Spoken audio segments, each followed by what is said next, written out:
Let's welcome everybody to our live. I'm Ben Meiselas. Of course, I'm joined by the world famous Lev Parnas. We've got a lot to discuss, and we're going to try to do it in a very efficient manner.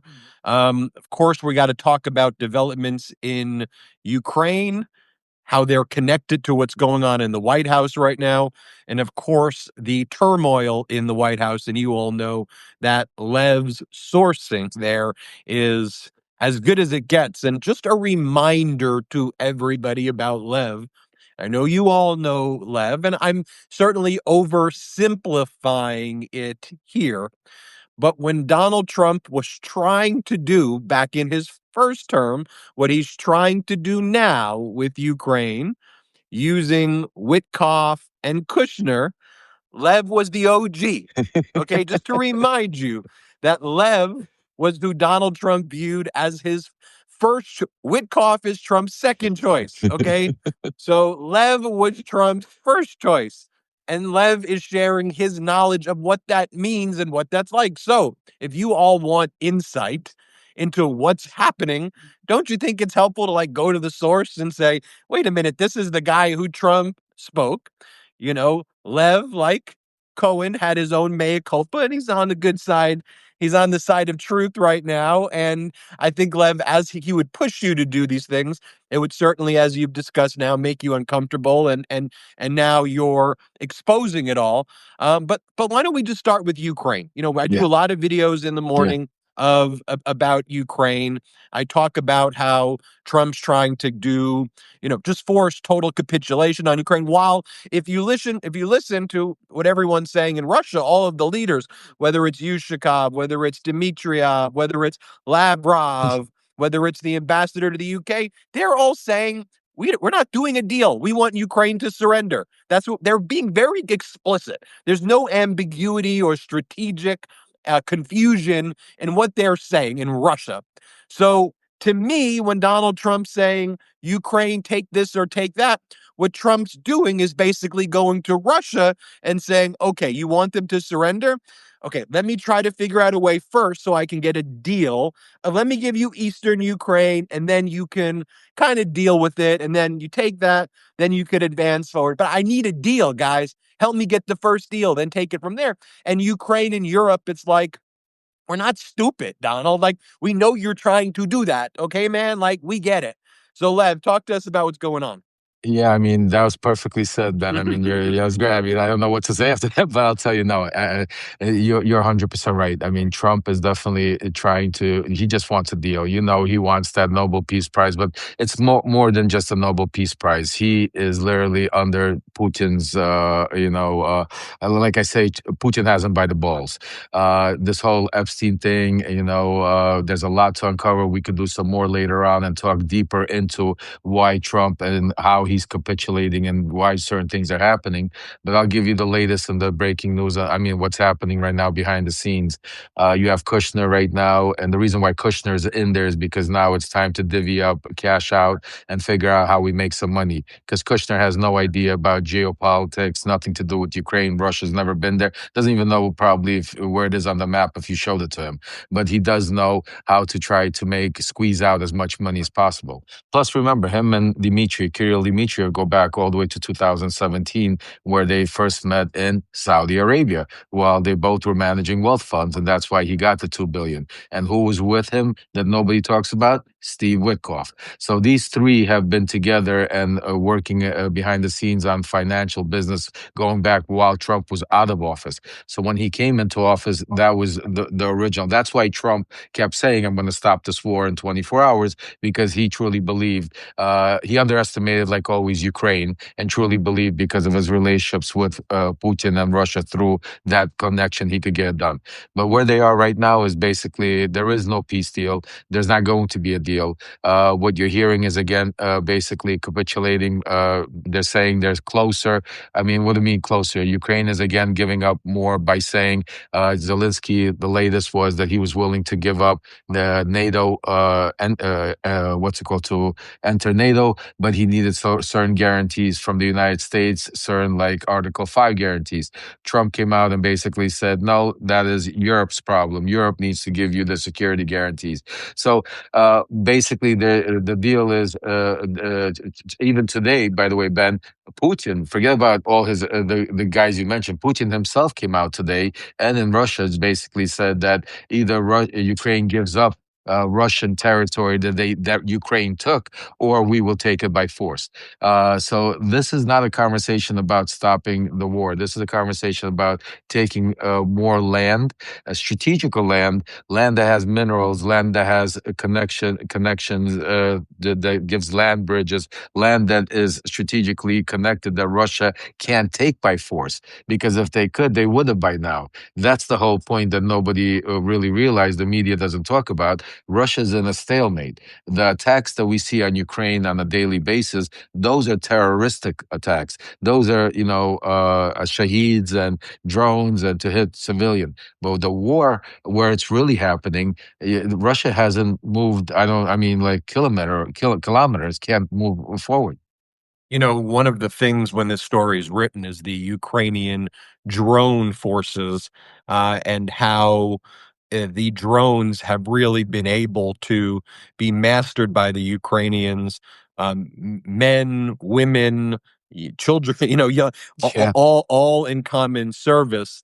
And it's dystopian in a way to describe war being gamified as children playing video games or whatever, because people are dying, and this is war. This is real. yeah, But what Ukraine has been able to master is, despite all of the Russian tanks and this and that, these drones, all you need is one that costs $100 that's to right. get right in there and neutralize, a tank or their broader army. Now, so we always talk about Ukraine every day Yeah, on Midas, and yeah, I agree with the Lev fans that Lev's sourcing there is great, and Lev and I do more of these to get you Lev's sourcing on Ukraine.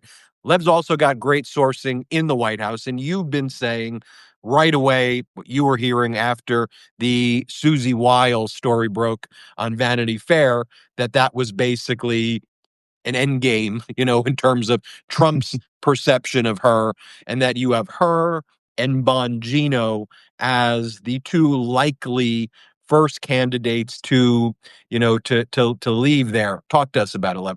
yeah. Thank you, Ben, because I think this is extremely, extremely important. Nobody's talking about. I'm glad you're highlighting this. Dan Bongino.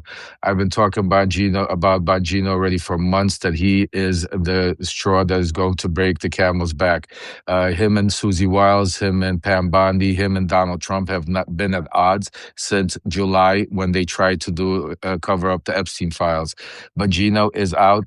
Some of my sources are telling me literally his desk is cleared, his stuff is already out of there, and he might be gone before the new year. Some are saying he might stay a little bit later till right after the new year. That was another push towards why the timing. It's not coincidence that you had the Vanity Fair article. This was all you got. For those that don't know who Susie Wiles is, Susie Wiles is not a novice. She's not.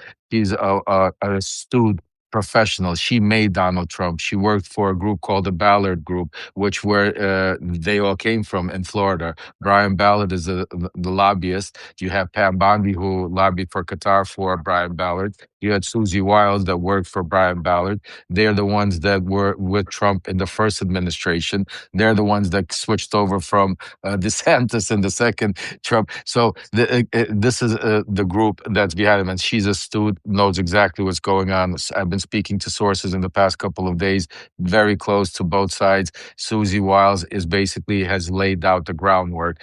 She has basically said, "I am out of here. I'm not going to be here when the music stops. I'm not going to sit here." She understands the writing on the wall that the midterms is going to be a blue tsunami and that there's going to be accountability, and she understands that the heads are going to fall. She also is in major odds with Russell Vought and Stephen Miller. Their fascism attacks through ICE and certain things she did not go along with, but she did stay along. So I'm not giving her any excuses. So with the then Bongino moving out of there, her knowing that Bongino knows everything about the Epstein files and more, and that he's going to be a loose cannon. This is why now, as I've been saying, the rats are starting to leave. She is more strategical though, because with her, it's the way she set it up is she's playing poker with Trump. She basically now went all in on a bluff, and now Trump has to either keep her where he doesn't trust her anymore because she knows he just laid out the whole administration, or he has to let her go. My sources are telling me Trump is furious, talking about getting rid of her and putting Stephen Miller as his chief of staff. And this is where they're at right now. But there's a lot of moving parts going on to this. It's interesting if you ever watch a Trump press conference in the Oval or one of those, impromptu meetings that he holds. It's kind of a game of mutually assured extortion. You've heard of mutually assured destruction, mutually assured extortion. So listen carefully because you'll hear when Trump says some of his most outlandish lies, he'll always say, "Isn't that right, Susie?" And he'll have Susie say, "Yeah." And you go, well, why is he doing it? One, it is a habit of liars to try to validate the lie by also going to someone who's compromised, who's viewed generally as credible.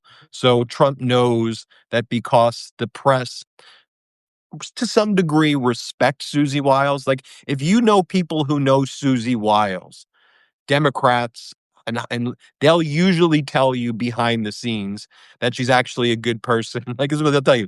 Like, she's a good person. She's really smart. She knows her stuff. And if you needed someone to do things and like get things done, she's like a real good operator. Every Democrat who knows her has made comments to me to that effect. And so Trump will use that when he's speaking to the press and say, right, Susie, 400, we brought in 23 trillion. So Susie, right? And he's also further entrapping her into his scheme. And a lot of Trump's psychological brainwashing tactics is rooted actually in people go, how does he do this? If he can get you to debase yourself to a certain level, it's hard for you once you've debased yourself to get out of it other than to go further down the hole because you're already now viewed in professional circles as an absolute fool. So it's actually a psychological, whether he's doing it intentionally or that's just the way authoritarians like him know how to manipulate people. So it happens. But let's talk about one final topic, Lev, here, which is Yeah. the Epstein files, the release of Yeah. those files. You mentioned it, and they're supposed to be released on Friday. I think that they're not going to be fully released. I mean, I want to know what you're hearing about the cover-up efforts, but it seems that Susie Wiles, though, was giving she was giving actually a path forward to what a cover-up can look like, if you notice subtly. She did say he's all over the files, Mhm. but then she said, it was just kind of though like playboys when they were younger and they were out there just, out as single guys, and it may sound, passe or blah, whatever the expression is, but she's like passe, but but that's just what they were like. So here's my prediction, and I want to hear what your sources. My prediction is with this batch that gets produced, you will see Trump's name in certain documents, but it will be areas that are not the really bad ones. So it'll be like, oh, is Trump going to Epstein? Oh, you going to Mar-a-Lago for the party tonight? Stuff like that. And then a lot of trash.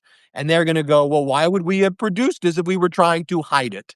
That's kind of what people who hide things do. You try to draft a little bit. There we go. Lev, what are you hearing?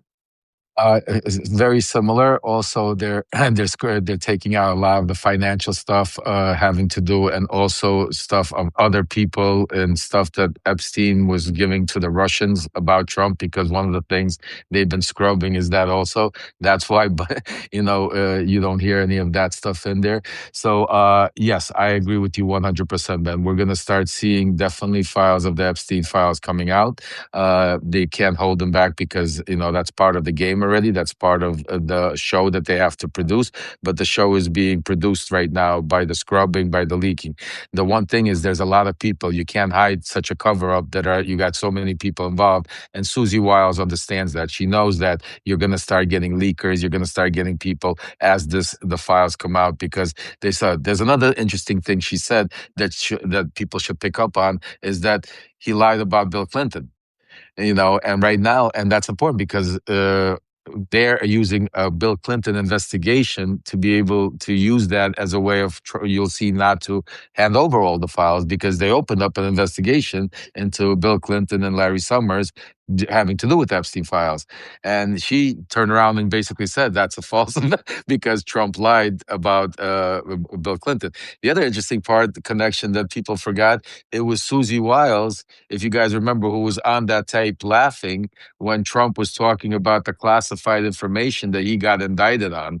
Remember, he got indicted. He was showing that classified from Iraq, and it was Susie Wiles that he was showing it to with other people, that she was laughing in the background also. So she is very astute, knows exactly what she's doing. This is a plan.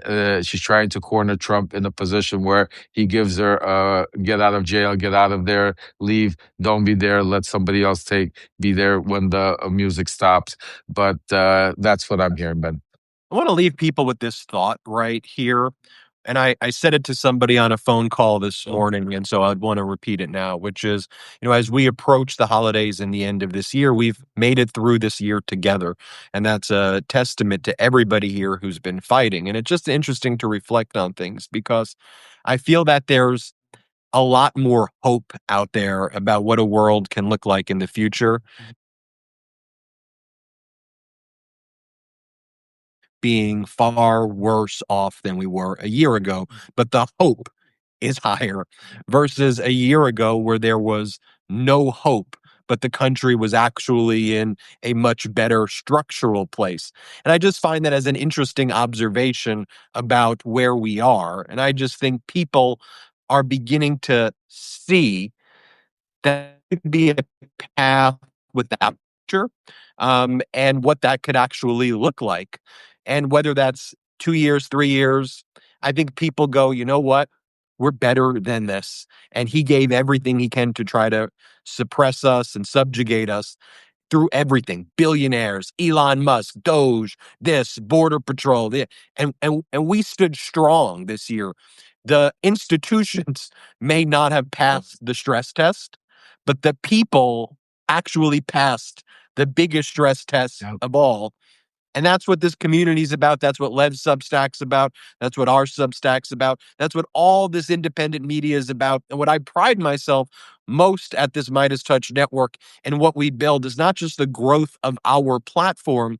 I wish in all of these annual retrospectives, which are nice, and they're saying, with it's just a weird thing. It's not, I don't like awards, but like at the end of the year, like, Midas is on this list and that list. Da, da, Yeah. da, da. But what I really want people to remember about Midas, and really what I care most about, is, were we a tool that inspired an independent media ecosystem and other independent media people to succeed and thrive, like Lev, like Aaron, and like everybody else who's doing this space now? That's what's most important to me. And also everybody here watching this is most important to me. Do me a favor, if you're not subscribed to Lev or my Substacks, just double check, make sure you're subscribed now. We appreciate you, Lev. Thanks as always. Ben, I want to definitely say I was with you in the beginning. I remember when you guys started out, and you have been an inspiration not only to my son Aaron.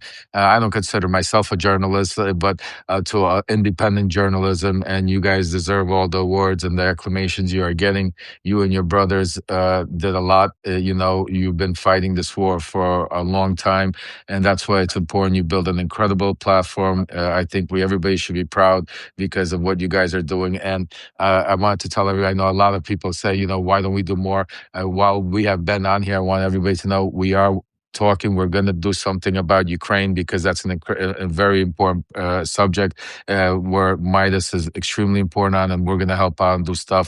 And the new year, there's a lot of hope. And I think what you said, those were key words.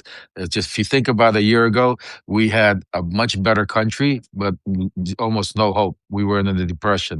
Now the country, we're going through a lot of bad stuff. We got ICE attacks, the economy's at shit, but we have a lot of hope. We have that hope because we're seeing the cracks in Mega. We're seeing the people stand up. We're seeing the voices be loud. And that's why we have a lot planned. So please continue supporting the independent journalists like the MeidasTouch independently and their organization. And for those of you that know, I have a GoFundMe set out there that I'm going out there next month to start going out there and really hitting Mega where it hurts. We're almost at phase 1 to be able to go higher than everybody out there. So help us if you can. And I love everybody. Have a happy holidays if we don't speak to you before that. Ben, have a great day, brother. You too. Happy holidays, everybody.